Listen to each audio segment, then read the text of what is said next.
ำนาวานาวาวานานาวานะคะแล้วนอนก่อนไปไหน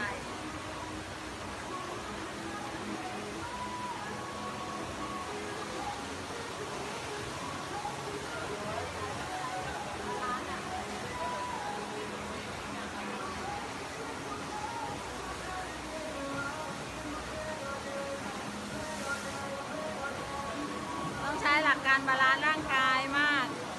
นอนน่าจะได้แต่นั่งก็ยาก แรงดัน ลักษณะคล้ายขึ้นที่มันเป็นแรงของเมืองนอกอะเขาเรียกกระดานโต้คลื่นคุณนะคะเขียนดานศึกษางานเริ่มเป็นแล้ว เริ่มใช้ได้แล้ว